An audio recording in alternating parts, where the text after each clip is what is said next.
시간에 주시는 하나님의 말씀은 사도행전 1장 4절, 5절 그리고 8절입니다. 저와 여러분이 한 목소리로 함께 읽도록 하겠습니다. 사도와 함께 모이사 그들에게 분부하여 이르시되 예루살렘을 떠나지 말고 내게서 들은 바 아버지께서 약속하신 것을 기다리라.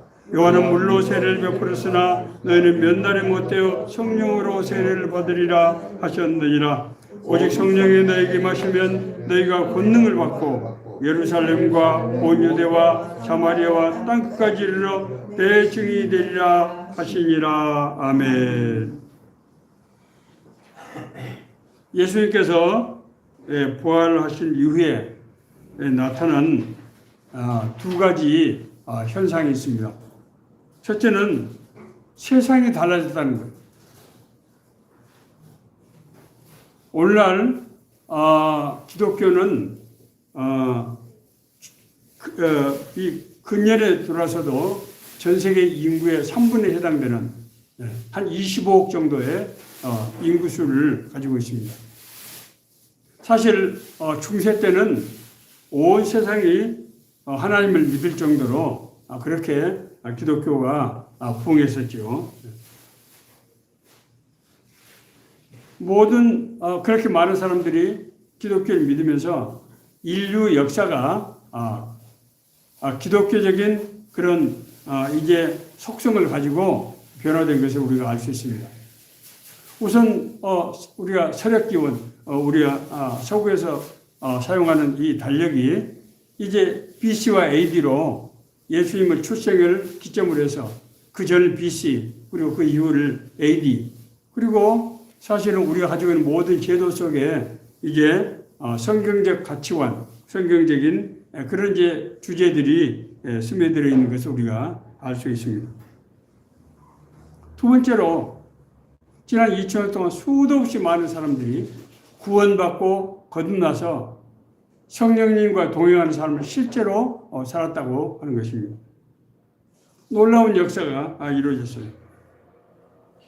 그리고 그 변화의 내용들은 우리 삶에서 매일의 일상의 삶 가운데서 나타나게 되었습니다.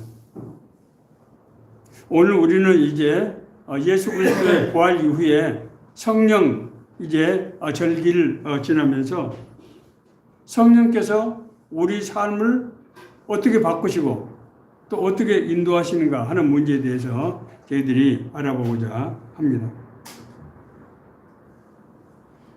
예수님께서 잘 아신 대로 최후의 만찬 목요일날 하시고 나서 이제 겟세마네 동산에 기도하시러 가실 때 이제 가룟 유다가 인도하는 성전 경비대에 예수님께서 붙잡히셨고 그렇죠. 그 다음에 이제 붙잡힌 예수님은 밤중에 대제사장 당시 대제사장 가룟 유다의 가야바의 집으로 이제 끌려가게 되었고 그 가야바의 집에서 이제 신문을 받게 되죠. 그 당시에 이제 유대 지도자들은 예수님께서 자기 자신을 하나님의 아들이라고 했다. 그리고 우리가 이제 성경에는 참칭했다. 그러니까 참칭했다고 하는 것은 모독적인 발언을 했다는 뜻이죠. 그래서 신성 모독죄로 자기들은 생각을 하고 있었어요.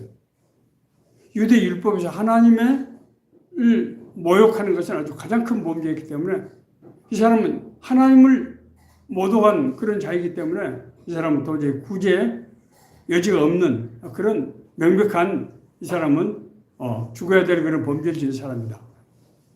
그런데 이제 예수님이 밤중에 이제 당시에 로마 총독이던 본디오 빌라도의 총독 관제로 데리고 가서 이제 예수님을 고발했는데 본디오 빌라도가 그 얘기를 들어보니까 이것은 유대교의 종교에 관한 문제지 로마하고는 아무런 관계가 없는 것 아닌가 하는 생각을 받게 되자 그 사람들은 말을 바꾸게 됩니다. 이 사람이 하나님의 아들이라고 했을 뿐만 아니라 자기가 유대의 왕이라고 그렇게 주장했다. 그래서 본디오 빌라도는 예수님께 물었죠. 당신이 유대인의 왕이라고 했다는데 당신이 유대인의 왕이 맞느냐? 그때 예수님께서는 그렇게 말씀하셨어요. 그렇다. 내가 말한 대로다. 그렇게 말씀하셨습니다. 예수님께서 자기 자신을 유대 왕이라고 시인했기 때문에 본디오 빌라도 입장에서는 이제 예수님을 처벌하지 않을 수 없는 그런 상황이 된 거죠. 당시에 이제 이스라엘은 로마의 통치를 받고 있었기 때문에 황제는 바로 가이사 시저인데 자기 자신을 이스라엘의 왕이라고 하는 것은 명백한 모반죄에 해당된다는 거예요. 그렇게 해서 예수님께서는 본디오 빌라도에게 사형 언도를 받으시고 아침 9시에 십자가형을 받고 6시간 만인 오후 3시에 십자가에서 운명하시게 되었습니다. 이 예수님의 시신은 당시 예수님을 따르던 유대 지도자 한 사람인 이제 아리마대 사람 요셉의 요청에 의해서 이 시신을 요셉에게 넘기게 되고 요셉은 자기 집안의 무덤에 예수님을 안치하셨습니다. 예수님께서 죽으신 것을 십자가에 달리신 것을 사실적 관점에서 보면은 유대교의 입장에서는 예수님께서 기사와 표적을 너무 많이 행하셨기 때문에 그리고 하나님 나라가 임했다. 자기를 통해서 하나님 나라가 임했다고 그렇게 말씀하셨기 때문에 자기들의 이제 유대교의 어떤 권위를 지키기 위해서 예수님을 이제 벌하지 않을 수 없는 그런 상황이 몰리게 됐던 것이죠.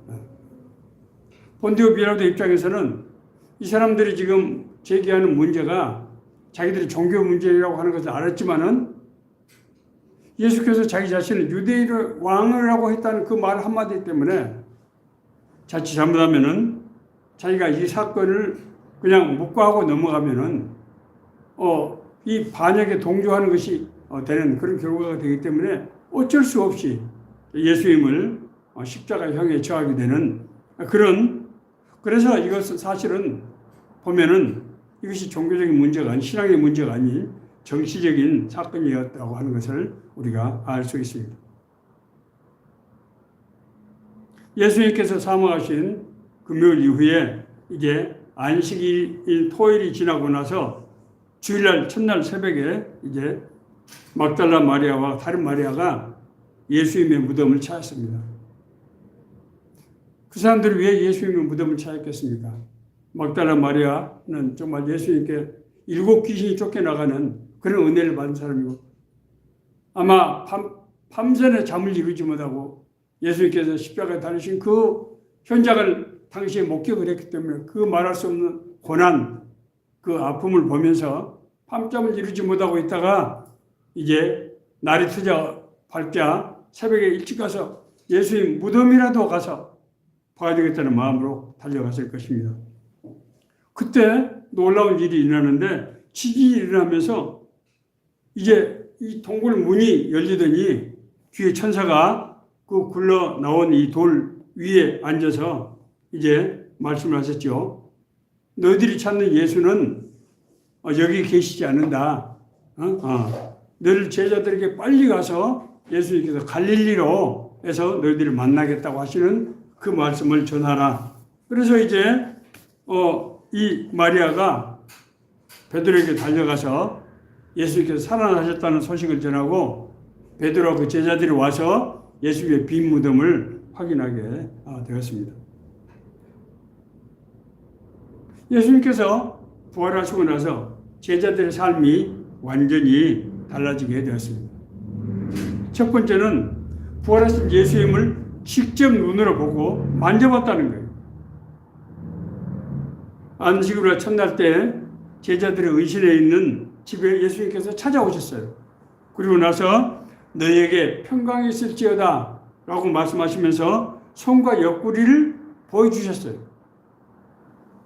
예수님께서 왜 손과 옆구리를 보여주셨을까?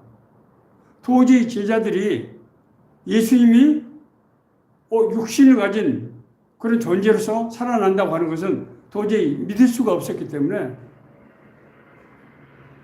제자들은 아마 예수님께서 살아나신다고 할 때 영으로 살아나시는 것이다. 그렇게 이해를 했겠죠. 그러면서 제자들에게 손과 옆구리를 만져보라고까지 말씀을 하셨단 말이에요. 그래서 정말 예수님 제자들은 예수님께서 살아서 산 육신을 가진 그런 몸으로 오신 것을 이제 확인할 수 있었습니다. 자, 그때 예수님께서 굉장히 중요한 말씀을 하시는데 아버지께서 나를 보낸 것 같이 나도 너희를 보내니라 그렇게 말씀하시면서 그들에게 숨을 내쉬면서 말씀하시되 성령을 받으라. 너희가 누구의 죄든지 사하면 사해질 것이요 그대로 두면 그대로 있으리라. 예수님께서 마태복음 16장 16절에서 19절에 나오는 베드로의 신앙 고백이 있을 후에 베드로에게 내가 천국의 열쇠를 너희에게 주노니 너희가 열면 하늘에서 열릴 것이고 닫으면 하늘에서 닫게 된다. 그 하신 말씀을 이제 실행하시기 위해서 성령을 받으라. 하나님의 영을 받으라. 그러면은 너희들이 권세를 받게 되고 너희들이 누구든지 죄를 용서하면 그 사람이 구원을 받게 될 것이고 그대로 두면은 그들이 구원을 받지 못하게 되는 역사가 일어난다. 이렇게 이제 예수님께서 제자들을 사역자로 세우신 것을 알 수 있습니다. 예수님께서 성령을 받으라고 하고 그 성령은 무엇을 위한 거라고요? 너희가 누구의 죄를 사하면은 그 죄가 사해질 것이고 그대로 두면 그대로 있으리라. 예수님께서 주시는 성령의 권능의 근본적인 목적이 뭡니까? 하나님의 구원을 역사를 이루기 위한 그런 권능이라고 하는 것을 알 수 있습니다. 예수님의 부활은 우리 죄 가운데서 있기 때문에 하나님의 형상을 잃어버린 우리에게 하나님의 형상을 회복시켜서 하나님의 권능을 행해서 하나님 나라를 이루게 하기 위한 것이라고 하는 것을 우리가 알 수 있습니다. 부활 이후에 예루살렘에는 놀라운 일이 일어났어요. 첫째는 이제 예수님께서 말씀하신 대로 이제 너희가 다시 예루살렘으로 올라가라. 그래서 이제 오늘 우리 본문 읽은 대로 요한은 물로 세례를 너희들에게 베풀었지만은 너희는 몇 날이 못 돼서 성령의 세례를 받게 될 것이다. 그렇게 하시면서 성령의 세례를 받으면은 너희가 성령의 권능을 받게 되는데 그래서 예루살렘과 온 유대와 사마리아 땅끝까지 이르러서 날 증언하는 그런 일을 감당하게 될 것이다. 라고 말씀하셨습니다. 당시에 이제 성령 강림의 역사가 이제 예루살렘에서 마가의 다락방에서 집중적으로 기도하던 제자들에게 성령 강림의 역사가 일어나게 되는데 그로 인해서 예루살렘은 아주 큰 혼란과 말할 수 없는 그런 큰 정말 두려움이 현상이 생기게 됐습니다. 왜냐하면 자기들이 십자가에 못 박혀 죽였던 예수가 살아났다는 소문이 예루살렘에 아주 파다하게 번져 있었고 그것이 단순히 소문일 뿐만 아니라 예수님의 제자들을 통해서 정말 병 고치고 귀신을 쫓아내고 하는 놀라운 능력들이 나타나게 된 것입니다. 그 능력이 사람들의 입에서 입으로 전파되면서 예루살렘 시가 완전히 혼란에 빠지게 되었습니다.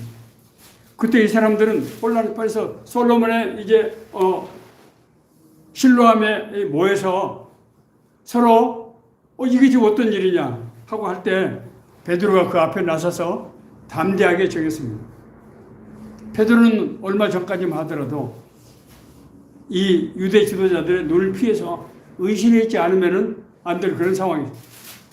그 사람들 앞에서 베드로가 당당히 나가서 너희들이 십자가에 못 박혀 죽게 한 예수님께서 살아나셨고 그분께서 약속하신 대로 성경에 예언된 성령을 우리에게 보여주신 것이다.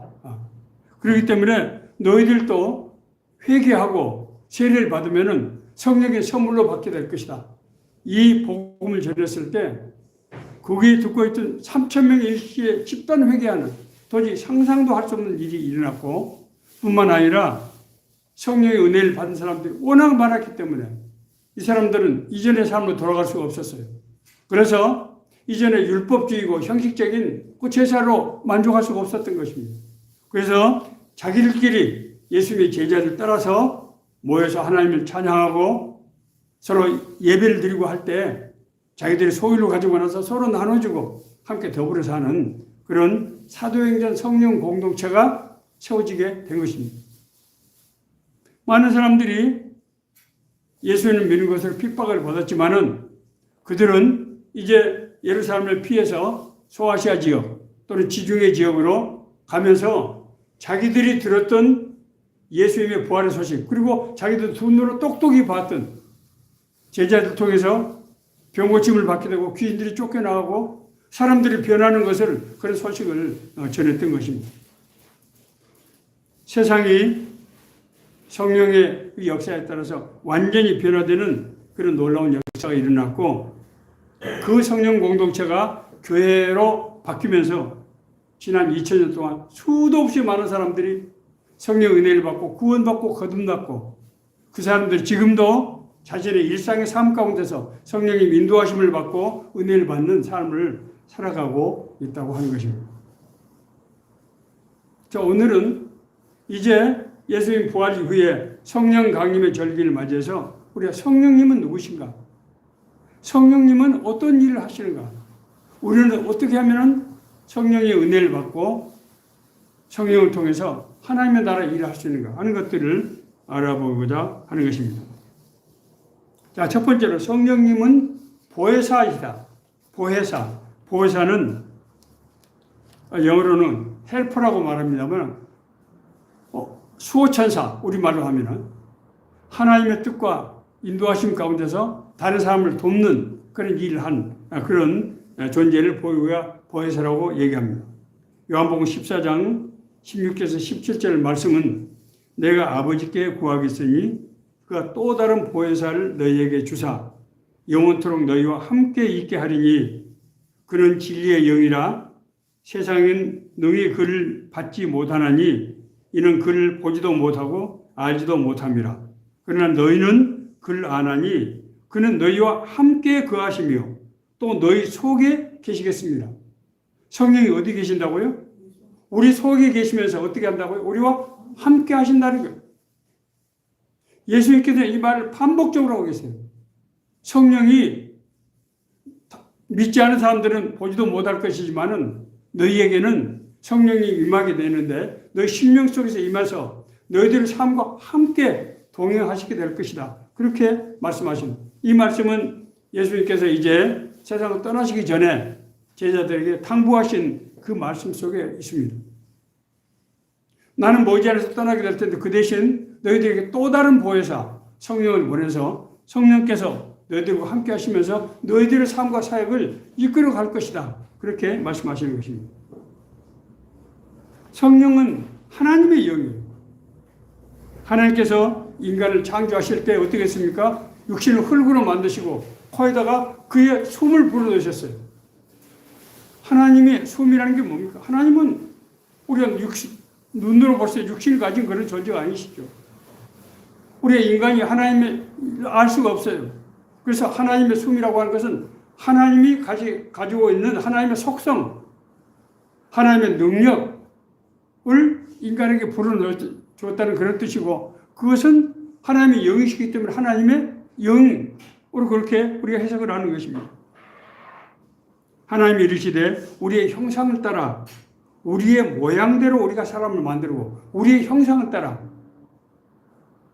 우리의 모양대로 우리가 사람을 만들고 그들로 바다의 물고기와 하늘의 새와 가축과 온 땅에 기는 모든 것들을 다스리게 하자. 하나님께서 피조세계를 만드시고 그 피조세계를 다스리게 하기 위해서 자기들의 모양과 형상을 따라서 사람을 만들자는 거예요. 그러므로 인간은 어떤 존재입니까? 하나님의 형상으로 지어진 존재예요. 여기서 하나님의 형상으로, 하나님의 모양이 없는데 형상이 뭡니까? 여기서 형상은 하나님을 구성하는 속성이라는 거예요. 하나님을 구성하는 어떤 속성, 그 요소, 우리 인간을 만드신 거죠. 이 만들, 여기서 우리는 성삼위를 말합니다. 성삼위. 하나님은 영이시고 천지 만물의 모든 역사를 주관하시는 분이에요. 그래서 인간을 통해서 하나님의 뜻과 계획을 이루려는 일을 계획하시고 그 일을 이제 이루어 가시는 분입니다. 그 어떻게 이루어 갑니까? 하나님의 영을 우리 인간에게 불어넣어서 인간이 하나님의 영으로 이제 하나님과 서로 소통하면서 동행하는 그런 존재로 만드시고, 그렇죠? 자, 성자는 누굽니까? 성자는 육신을 가지신 하나님이죠. 육신으로 오시는 하나님. 그래서 인간이 죄를 지었을 때 성자이신 하나님께서 자기 육신으로 값을 받으시고, 그래서 십자가에서 죽으시고, 그래서 우리를 이제 죄를 용서함으로 우리가 성령이 회복될 수 있는 길, 다시 말해서 하나님 자녀로 회복되는 그 길을 만드시고, 그리고 예수님이 가신 이후에 그 성령이 우리 안에 내주하신 성령이 우리에게 임하셔서 우리와 함께 살아가는, 더불어 살아가는 삶을 통해서 하나님의 뜻과 계획을 이루신다고 하는 바로 그 말씀인 것입니다. 그래서 예수님께서는 니고데모에게 그렇게 말씀하셨어요. 니고데모는 여러분 잘 아시는 대로 유대 정말 저명한 율법학자 아닙니까? 사내들의 회원이고 그 사람이 밤중에 예수님을 찾아왔단 말이에요. 자기는 율법을 군다고 믿어 의심치 않는 사람인데 아무리 봐도 사람들 율법을 통해서 온전하게 구원을 이루는 것 같지 않고, 그런데 청년 예수가 나타나서 하늘나라에서만 할 수 있는 기사와 표적을 행하는 것을 보고, 선생님, 우리가 어떻게 하면 하나님 나라를 볼 수 있습니까? 우리가 어떻게 하면 하나님 나라 들어갈 수 있습니까? 라는 질문을 했을 때 예수님께서 뭐라고 말씀하셨습니까? 사람이 물과 성령으로 거듭나지 않으면, 자, 물과 성령으로 거듭나지 않으면 하나님 나라를 볼 수 없다. 물은 회개 세례를 얘기하는 것입니다. 우리가 세례 받을 때 물속에 들어가지 않습니까? 그리고 물속에 세례를 받고 난 사람에게 성령이 회복이 돼서 성령이 거듭나야 된다는 거예요. 죄 삭선 사망이요 하나님의 은사는 그리스도 예수 우리 주 안에 있는 영생이다. 죄를 지은 인간은 사망할 수밖에 없지만은 예수 그리스도의 통해서 우리가 하나님의 생명인 영생, 영적 생명을 우리가 얻게 된다고 하는 것입니다. 그래서 예수님께서는 이제 우리에게 우리 안에 하나님의 영이 회복이 되고 그 역사를 통해서 하나님과 더불어 살아가는 삶을 살게 되는 것을 말씀하셨고, 이 말씀을 받아서 바울 사도는 여러 곳에서 이 말씀을 반복해서 얘기하고 있고 성령의 존재에 대해서 말씀하고 있습니다. 만일 너희 속에 하나님의 영이 거하시면 너희가 육신에 있지 않고 영에 있나니, 누구든지 그리스도의 영이 없으면 그리스도의 사람이 아니다. 누구든지 하나님의 영이 없으면 하나님의 사람이 아니다.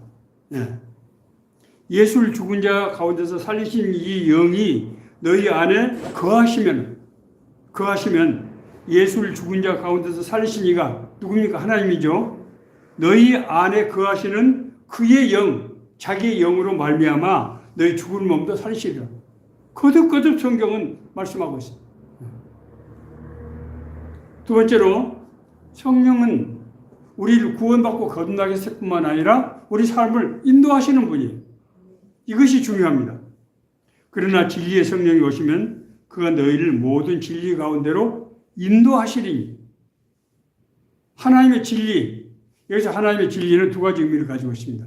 첫째는 예수 그리스도를 하나님의 진리라고 하는 거예요. 왜냐하면 예수 그리스도를 통해서 우리가 하나님 나라가 회복되기 때문에. 두 번째로 하나님의 진리는 하나님의 창조의 섭리, 하나님의 원래 뜻, 계획, 이런 의미지요. 내가 꼭 진리요 생명이 할 때 그 진리는 같은 말로 쓰고 있는데 그것은 하나님의 섭리를, 하나님의 뜻과 계획을 말하는 거예요. 그가 스스로 말하지 않고 오직 들은 것을 말하며, 성령은 누구에게 들은 것? 하나님께 들은 것을 말하며 장래의 일을 너희에게 알리시리라. 앞으로 일어날 일들을 너희에게 이끄신다는 거예요. 그가 내 영광을 드러내니, 내 영광, 나를 통해서 이루기를 원하시는 하나님의 뜻과 계획이 너희들에게 이루어지리니 하는 얘기예요. 내 것을 가지고 너희에게 알리셨습니다. 예수님께서 자기 사역이 성령님을 통해서 구원받고 은혜 받는 사람들 삶 속에서 나타난다고 하는 것을 지금 말씀하고 있는 것이죠. 그래서 성령님은 구원받은 자의 삶의 변화를 통해서 역사하시는 것입니다. 구원받은 자는 하나님의 자녀이요 동시에 상속자라고 얘기를 했어요. 자, 우리를 하나님의 상속자라고 하는 것이 구체적으로 무엇을 어떻게 한다는 말이냐 하는 말씀에 대해서 디도서 3장 5절에서 7절, 우리가 새로운 삶의 교회라고 명명한 바로 근거가 되는 말씀입니다. 디도서 3장 5절 7절에 보면은 이 점을 분명히 말씀하고 있습니다. 자, 우리를 구원하시되 우리가 행한 바 의로운 행위로 말미암지 않고, 우리가 의로운 존재이기 때문에 우리가 구원받은 것이 아니라는 거죠. 오직 그의 공의하심에 따라 중생의 씻음과 죄 씻음으로 중생, 거듭나는 은혜를 받았다는 거예요. 우리 죄를 씻음으로 거듭나는 은혜를 받았다는 거예요. 그 다음에 중생의 씻음 이후에 성령의 새롭게 하심. 성령이 우리 안에 역사해서 우리를 새로운 존재로 만들었다는 거예요. 네. 우리 구주 예수 그리스도를 말미암아 우리에게 그 성령을 풍성히 주사 우리를 새롭게 하신 그 성령이 우리에게 풍성하게 임해서 우리로 그 은혜를 힘입어 의롭다 하심을 얻어서 영생의 소망을 따라 상속자가 되게 하십니다. 이 말이 좀 어렵습니다. 그래서 제가 영어 성경을 조금 쉽게 써진 영어 성경은 명확하게 이 뜻이 되어 있기 때문에 그걸 좀 읽어드리려고 그래요. 자, He saved us. 하나님께서 우리를 구원하셨다는 거예요. 하나님께서 우리를 구원하셨습니다. Through the Holy Spirit. 성령을 통해서 우리를 구원하셨다는 거예요. 성령이 어떻게 구원하시는가 하면은 Who gives us new birth. 성령은 우리를 새로운 존재로 태어나게 하고 and new life by washing us. 새로운 삶을, 우리 죄를 깨끗하게 하심으로써 새로운 삶, 새로운 삶은 하나님의 성령을 받은 삶을 말하는 거죠. 그 삶으로 우리를 이끄신다는 거예요. 이것이 성령의 역할이라는 것입니다. 다시 말씀드리면은 우리는 죄를 사함받고 구원을 받아서 우리 신명이 성령이 회복이 됐는데 거기서 그치는 것이 아니고, 성령은 우리 안에 임하시는 그 성령을 우리를 이끄셔서 우리가 새로운 삶, 뉴 라이프, 성령의 인도하시는 그 삶을 살도록 하는 것이 바로 상속자의 삶이라고 하는 것입니다. 제가 이 성령의 삶을 어떻게 좀 구체적으로 좀 이렇게 딱 손에 잡히게 좀 설명할 수 없을까라는 것을 제가 고심했습니다. 특히 이제 이번에 제가 4월 24일부터 29일까지 필리핀 보홀에 가는데 제 간절한 소망은 지금 20명 가까운 대원들이 정말 자기들 그 돈은 드리고 정말 시간을 드리고 정말 뜻과 정성을 다해서 거기서 봉사, 그 더운 34도까지 올라가는 그 더위에 가서 정말 하루에 300~400명씩 환자들을 우리가 정말 맡아서 치료를 하는 이 사역, 힘든 사역을 하게 되는데, 하나님 아버지, 이분들이 거기 가서 봉사를 하지만은 이분들에게 주시는 은혜가 뭡니까? 이분들이 성령 체험을 하고 성령께서 함께 하시며 인도하시는 것을 자기들 눈으로 똑똑히 봤으면 좋겠다. 그걸 어떻게 제가 설명할 수 있을까? 아무리 성경 말씀으로 신학적으로 해도 잘 손이 잡혀요. 제가 그러다가 사도행전을 읽으면서 제가 깨닫게 됐습니다. 사도행전에 나타난 기록, 그것이 제가 가만히 생각해 보니까 내 삶 속에서 거의 그대로 나타났던 것 같아요. 그래서 사도행전 제가 28개 장을 샅샅이 분석해서 제가 10가지 성령의 역사, 성령께서 어떻게 역사하시는 것을 구체적으로 제가 이제 끄집어 내게 되었습니다. 첫째는 성령께서는 우리를 사역자로 부르세요. 우리 첫째는, 죄송합니다. 첫째는 우리를 구원으로 부르십니다. 바울 사도는 예수님을 핍박하던 사람이었어요. 그런데 예수님을 믿는 사람들을 체포하기 위해서 다메섹 도상으로 가는 길, 그 도중에 부활하신 예수의 영이 바울 사도에게 임하지요. 사울아, 사울아, 너는 왜 나를 박해하느냐? 나는 네가 박해하는 예수다. 바울 사도는 그 음성을 듣고 쓰러져 버렸어요. 눈을 볼 수가 없었어요. 그때 내가 너를 이방인의 사도로 보내겠다. 우리를 구원하시는 분은 누구다? 성령님입니다. 우리는 예수님을 믿고 싶어서 예수님을 하나님을 알 수도 없고 눈에 보이지 않는 하나님을 믿을 수가 없어요. 그런데 성령께서 우리 안에 하나님에 대한 사모하는 심령을 주시고 그래서 우리가 예수님을 영접할 수 있도록 은혜를 베푸셔서 우리가 구원을 받게 됩니다. 예수님께서 십자가에 달리심으로 우리가 구원의 토대를 만들어주신 그 토대 위에서 우리를 실제로 구원하시는 것은 누구의 역사다? 성령님께서 우리 안에서 하나님의 은혜를 사모하는 심령을 주시고 그래서 예수님을 영접할 수 있도록 이끄시는 겁니다. 너희 안에서 행하시는 이는 하나님이시니 자기의 기쁘신 뜻을 위하여 너희로 소원을 두고 행하게 하시나니. 구원받고 건넌 사람들의 한 가지 공통적인 마음은 하나님의 은혜에 대한 사모하는 심령을 갖게 된다는 거예요. 교회에 와서 교회 십자가만 봐도 은혜가 되고 교회에서 예배를 드릴 때 감화가 되고 목사님들 설교를 들을 때 심령 안에서 놀라운 기쁨과 은혜가 충만하게 되는 역사가 이게 뭐예요? 성령이 우리와 함께 하시는 증거라고 하는 것입니다. 자, 두 번째는 사역지로 파송하십니다.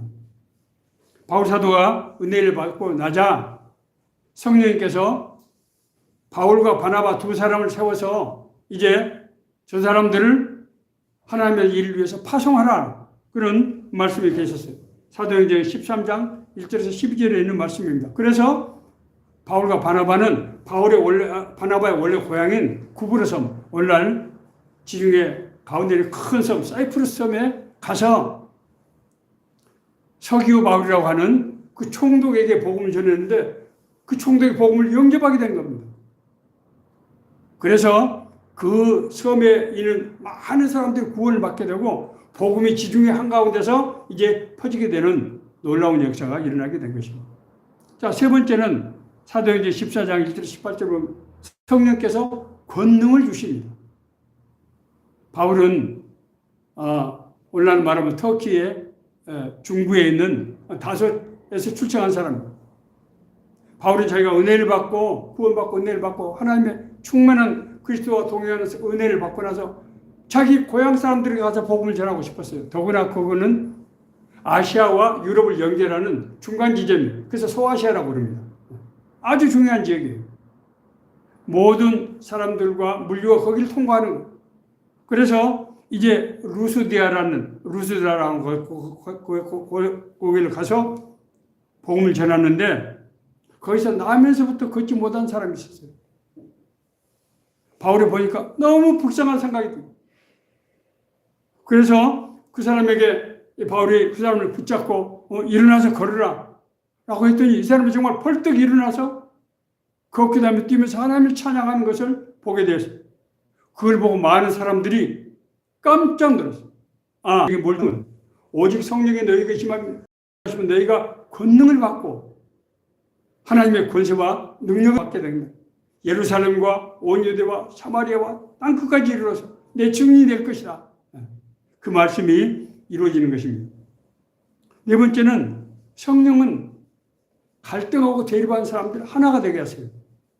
바울 사도가 이방인들에게 복음 전하는데 가장 큰 문제는 유대 율법을 이해하면 하나님을 믿으려고 그러면 뭘 해야 됩니까? 두 가지를 해야 되는데 첫째는 할례를 받아야 돼요. 두 번째는 율법을 준수해야 돼요. 그런데 이방인들은 할례 풍습이 없기 때문에 그 사람들 보고 할례를 받으라고 그러면 누가 믿겠습니까? 믿을 수가 없는 거예요. 더구나 유대인들도 제대로 지키지 못한 율법을 지키라고 하는 것은 정말 어려운 일. 그렇게 해서는 복음이 전파될 수 없는 거지. 그래서 바울 사도는 율법과 할례를 하지 않고 복음 그냥 전한 겁니다. 그런데 이게 문제가 됐어요. 예루살렘에서 소아시아 지역의 복음이 이제 불이 일어나고 있다. 예루살렘에서 이제 제자들을 파송했는데 와서 보니까 율법을 좀 폐하고 할례도 지금 안 주는 거예요. 그래서 문제가 발생했어요. 서로 지금 갈등이 지금 생긴 겁니다. 그래서 이제 바나바가 그러면은 우리가 이 문제를 예루살렘에 가서 해결하자, 사도들과. 그래서 예루살렘 가서 이제 바울 사도가 자기가 지금까지 해왔던 그런 사역 간증, 자기가 복음을 율법과 할례 없이도 복음을 전했을 때 그 사람들이 진짜 구원받고 거듭난 사람들이 율법을 지킬 수 있게 되고 또 다른 사람들에게 복음을 전하는 그런 역사를 설명했을 때 이제 베드로도 자기가 똑같은 그런 체험을 했기 때문에 베드로가 그 바울 의견을 지지하게 되고 그래서 당시에 예루살렘 교회 수장이던 야고보, 예수님의 사촌 동생입니다. 이 바울이 전한 그 방식의 복음을 인정을 하는 거예요. 그래서 이방 세계에 복음이 전파될 수 있었던 겁니다. 만약에 유대교식으로 그 율법과 할례를 고수했다고 하면은 복음은 이방 세계에 전해질 수가 없는 거예요. 하나님께서 놀라운 그런 은혜를 통해서 이제 하나가 되게 하셨던 것입니다. 다섯 번째는 하나님께서 하나님의 뜻과 계획 가운데서 사람을 인도하신다는 거예요. 바울은 이제 소아시아 지역에서 여러 곳에서 복음을 전했는데 마지막적으로 북쪽에 있는 비두니아 그쪽 지역까지 가서 복음을 전하고 싶었어요. 그런데 성령께서 그 길을 막으셨습니다. 성령께서 어디로 보내셨습니까? 마게도니아는 환상을 보서 동부 유럽에 우리 옛날에 유고 연방 그쪽이라고 생각하시면 됩니다. 그쪽에 가서 마게도니아 지역에 가서 복음을 전하게 하신 거예요. 그래서 이제 빌립보를 통해서 마게도니아 지역으로 들어가는데 빌립보에 가니까 하나님께서 누구를 예비했습니까?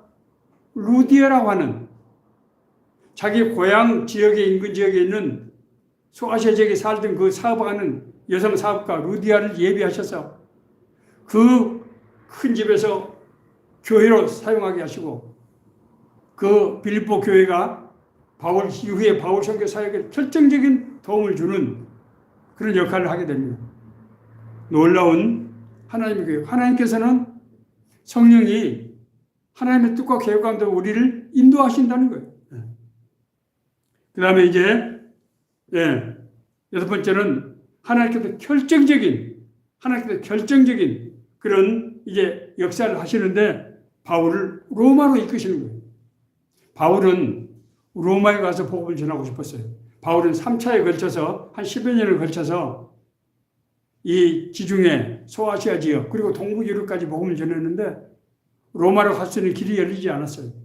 사실은 로마 교회는 바울이 개척한 교회가 아닙니다. 그런데 성도들이 이제 피해서 간 사람들에 의해서 로마 지역에 복음이 전해져 있었는데 제대로 가르치는 사람이 없었어요. 로마에 아무나 들어갈 수가 없었기 때문에. 그런데 하나님께서는 놀라운 방식으로 유대인들이 이제 바울을 옛날에 자기들 일에 앞장서서 하던 사람이 자기들 생각에 이단 사상인 예수 복음을 전한다고 해서 바울을 고발해서 이제 바울을 유대의 법정에 세우게 되는데 바울이 나는 로마 시민권자고 나는 유대에 대해서 내가 아무런 해를 끼칠 것이 없다.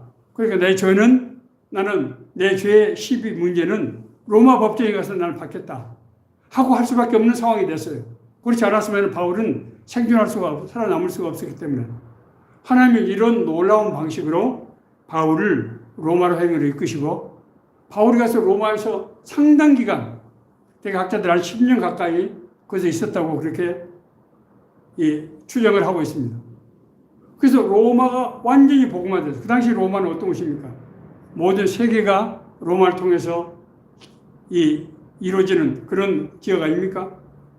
로마가 완전히 복음화돼서 온 세상에 복음이 전파되는 그런 일을 하게 하시는 것입니다. 일곱 번째는 하나님께서 동역자들을 붙여주셨어요. 바울에게 핵심적인 동역자, 디모데라든지 앞서 말씀드린 루디아라든지 또 고린도 지역에 갔을 때 브리스길라와 아굴라, 이 사람들은 로마에 살다가 박해를 피해서 이제 동부 유럽에 왔던 사람들, 그 사람들 이런 아주 핵심적인 동역자들을 붙여주셔서 이제 이 일을 함께 하시게 하십니다. 뿐만이 아닙니다. 여덟 번째는 악의 영의 도발을 극복할 수 있도록 바울 사도 또 베드로에게 이 귀신, 악령을 쫓아내는 그런 권세를 주셔서 여러 군데 가서 그 당시에 아주 악령이 큰 사회적인 문제였는데 악령을 쫓아내고 사람들을 치유하는 걸 보고 사람들이 진짜 하나님의 사람이다. 저것은 하나님의 권능을 가진 사람만이 할 수 있는 일인데 그것을 드러내게 하시는 것입니다. 성령께서는 이제 마지막으로 예루살렘으로 바울을 인도하여 주셔서 하나님의 큰 계획을 이룬 결정적인 일을 하시게 되고 마지막으로 하나님께서 성령은 우리와 함께 하신다고 하는 것을 여러 군데에서 증명해 보이십니다. 이제 마지막으로 이제 바울이 로마로 가는 길에서 이제 지중해를 이제 건너게 되는데 바울은 이제 미항에서 이 겨울을 지내고 나서 가야 된다. 풍랑이 너무 심하기 때문에 지금 로마로 가면 굉장히 위험하다 했는데 거기 선주라든지 사는 사람들이 주장을 고집을 해서 이제 배를 띄우게 되는데 유라굴라라고 하는 그런 풍랑을 만나게 되죠. 14일 동안이나 아무것도 먹지 못하고 정말 죽기 일보 직전이었는데 그때 하나님 성령께서 바울에게 임하셔서 하나님께서 한 사람도 놓치지 않고 다 구원하게 될 것이다 라고 이제 말씀해 주시고 바울이 그래서 이제 바울의 인도함을 따라서 온 사람들이 생명을 건지게 됩니다. 이 외에도 제가 성령의 역사는 제가 방금 드린 10가지 대표적인 것들 제가 말씀을 드렸습니다만 이것은 뭘 의미합니까? 이 얘기는 사실은 바울이 하나님 나라 일하는 모든 과정에서 모든 일마다 때마다 성령께서 역사하시고 인도하셨다고 하는 것을 제가 구체적으로 그냥 설명을 한 것입니다. 다시 말씀드리면은 성령님은 우리와 함께 하시기 때문에 우리와 늘 동행하시고 동역을 하신다고 하는 것입니다. 자, 그러면은 오늘 우리가 이 사건을 또 이 말씀을 보면서 우리가 성령 충만한 삶을 살라고 하면은 어떻게 해야 될 것인가 하는 것들을 이제 마지막으로 나눠보도록 하겠습니다. 제가 잠깐 좀 간증을 하고 해야 여러분들 좀 쉽게 여러분들에게 전달될 것 같아서 제 부끄러운 얘기를 좀 하려고 합니다. 제가 94년도 9월 5일 당시 국무총리실에서 과장으로 제지가 된 시절이었는데 하나님의 은혜를 많이 받아가지고 우리 공직자들이 제대로 되려고 하면은 하나님의 은혜를 받아야 되겠다 이런 생각을 했어요. 그래서 공무원들 우리 중앙정부 또 지방자치단체에서 일하는 공무원들을 복음화 운동을 제가 이제 운동을 일으키게 됐습니다. 한 5년 동안 정말 열심히 해서 많은 고위공무원들을 포함해서 이 운동에 참여하게 되는데 문제가 생겼어요. 우리 같은 동행하는 사람들끼리 서로 의견이 다르고 자꾸 문제가 생기고 이렇게 되는 겁니다. 그러더니 이제 2000년도를 앞두고 이제 99년도 12월 달에 제가 이제 새천년을 맞이해서 우리 공직선거의 새로운 비전을 제시하려고 하는 참인데 그 당시에 대표를 맡던 형제가 제가 축사를 부탁했는데 연단에 올라가더니 공무원 선교 모임을 내일부로 폐지한다. 이런 청천벽력 같은 그런 선포를 하게 되는 것입니다. 저는 그때 말할 수 없는 충격을 받고 고통을 받았고 그래서 한 1년 동안 있으면서 나에게 지금 어떤 일이 일어나고 있는가 이런 것을 내가 생각해 보면서 기도하는 그런 시간을 갖고 있었습니다. 그런데 그게 너무 힘들어서 도저히 견딜 수가 없었어요. 5월 말에 어느 날인데 갑자기 새벽 기도를 하는데 지리산을 좀 가서 기도를 했으면 좋겠다는 생각이 드는 거예요. 저는 산을 그렇게 다녀본 사람도 아니고 더구나 지리산은 다 한 번도 가본 적이 없어요.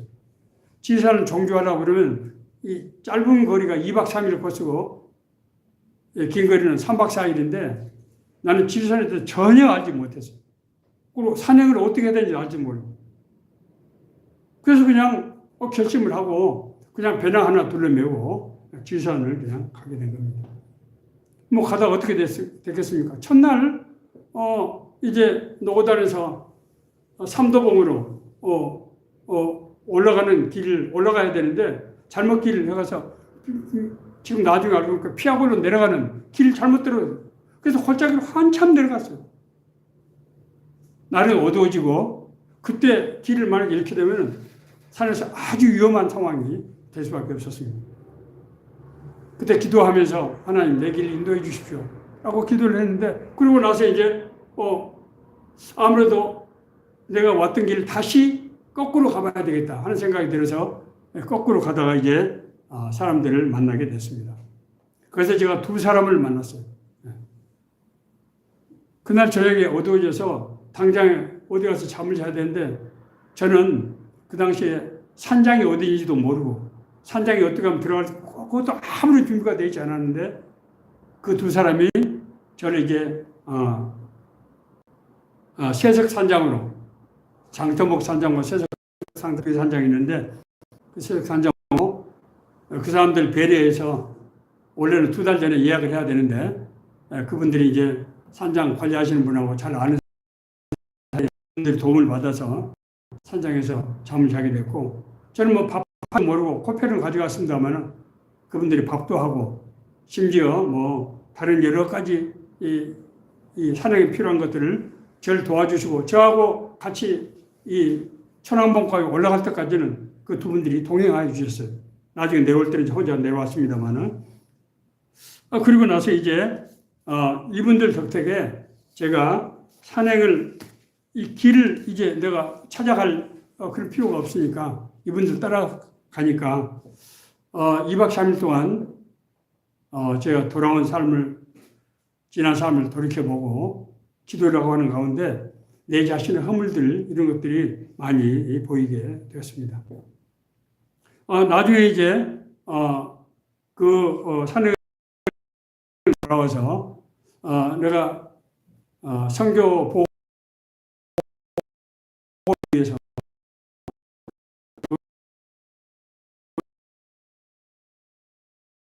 제 이름은 홍현선이고 남성 한 사람은 이름이 김현진이라는 사람인데 컴퓨터 프로그래머였어요. 프로그램 하는 굉장히 아주 똑똑한 사람인데 세 번 수녀입니다. 제가 수녀.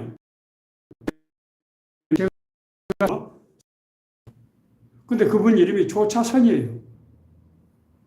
놀라운 것은 이거 참 아주 보물찾기 같은 그런 이상한 얘기인데 내 이름 홍자하고 날 이끌어주던 그 김현진 형제님, 그리고 조차선 세 사람의 이름을 합하면 홍혜선이라는 이름이 되는 거예요. 나는 깜짝 놀랐어요. 하나님께서 자기 함께 하신다는 것을 보여주는 것이구나. 저는 그렇게 믿을 수밖에 없었습니다. 그리고 나서 그때 제가 영적인 삶이 무엇인가, 성령께서 우리를 어떻게 역사하시고 인도하시고 하는 것을 제가 그때 깨닫는 실마리가 되었습니다.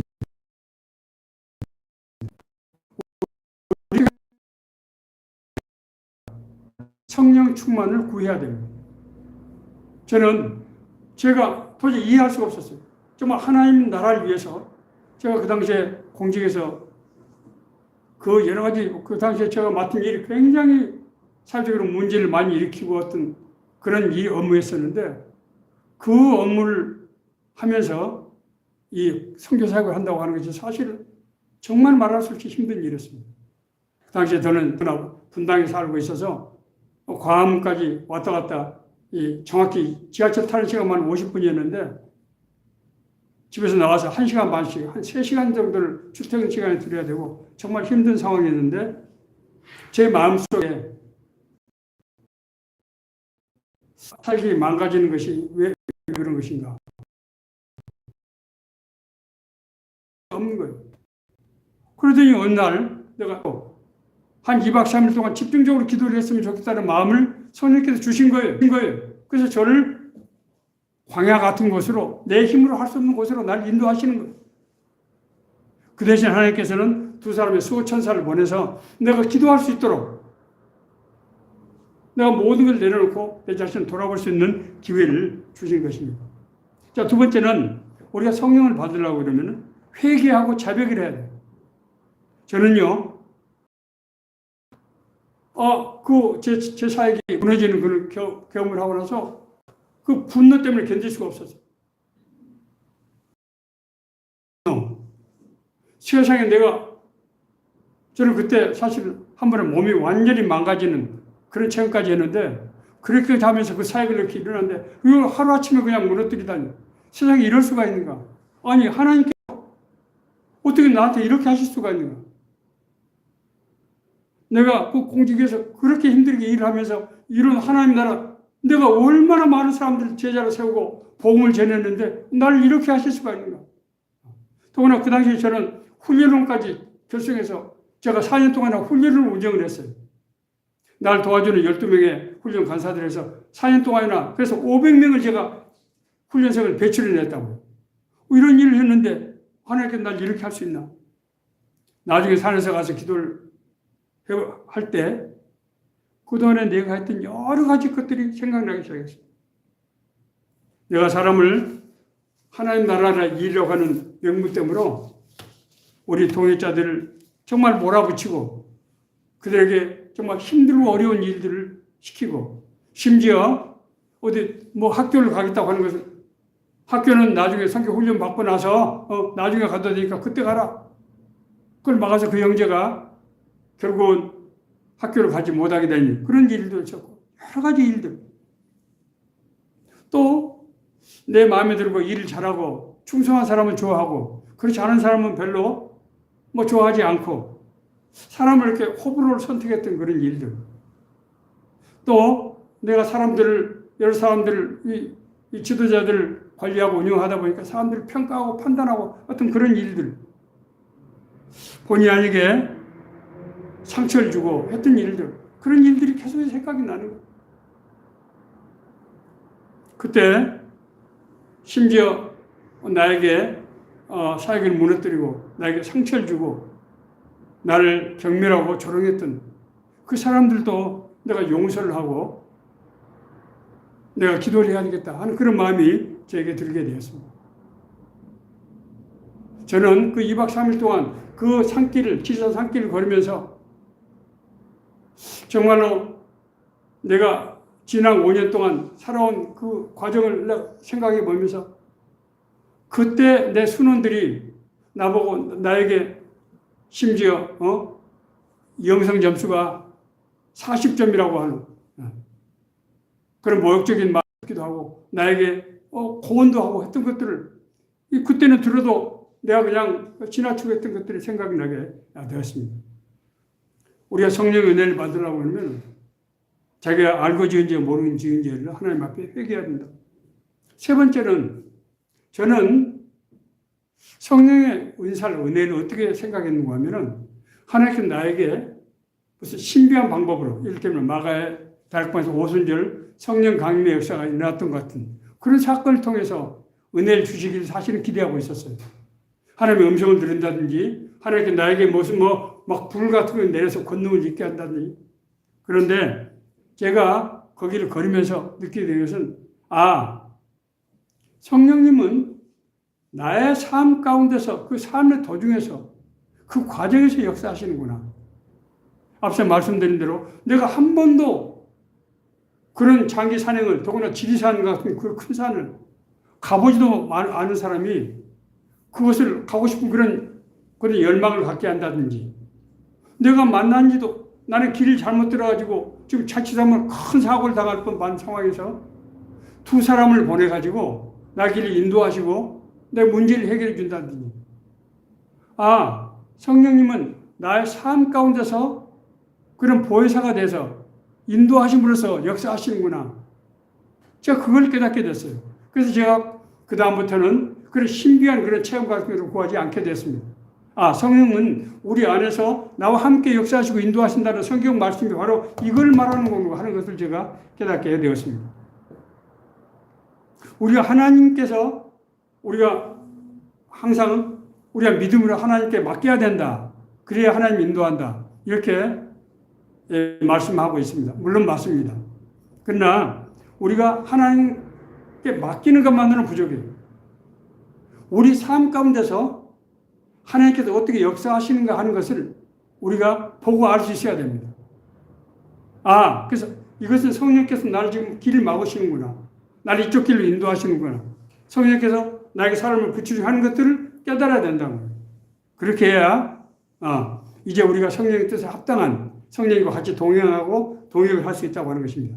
물론 이것은 처음부터 되는 건 아닙니다. 그러나 제가 내비게이션 신앙이라고 제가 자꾸 말씀드리죠. 우리가 잘못된 길로 가면은 성령께서 그 길을 잡아주시고 인도하셔서 그런 시행착오를 통해서 우리가 성숙한 그런 신앙이 되도록 하게 하신다고 하는 것입니다. 끝으로 뒤를 돌아보면 안 됩니다. 뒤를 돌아봐서는 안 돼요. 내가 하는 일이 무너지고 했을 때 하나님께 나보고 이것을 하지 말라는 것이구나 하고 해서는 안 된다는 거예요. 하나님께서 나의 잘못을 책망하고 그 길로 가면 안 되기 때문에 그걸 막으신 것이지 내가 하나님의 뜻을 위해서 하나님의 나라를 위해서 사는 그 삶 자체를 막으시는 것은 아니라는 거예요. 내가 하나님을 믿기 때문에 받는 고난이 있을 수 있습니다. 그러나 그 고난이 하나님께서 그 길을 막으시는 것은 아니라는 거예요. 우리가 그 고난을 통과해야 하나님의 뜻을 올바로 분별하고 그 뜻 가운데 행할 수 있기 때문에 고난을 주시는 거죠. 그래서 고난이라고 하는 것이 반드시 하나님께서 길을 막으신 것이 아니라고 하는 것을 우리가 알고 하나님의 주시는 우리가 사명을 끝까지 믿음으로 나가야 된다고 하는 것입니다. 자, 우리는 부활절을 이제 마치고 이제 성령 강림의 역사가 우리 삶 가운데 시작됐습니다.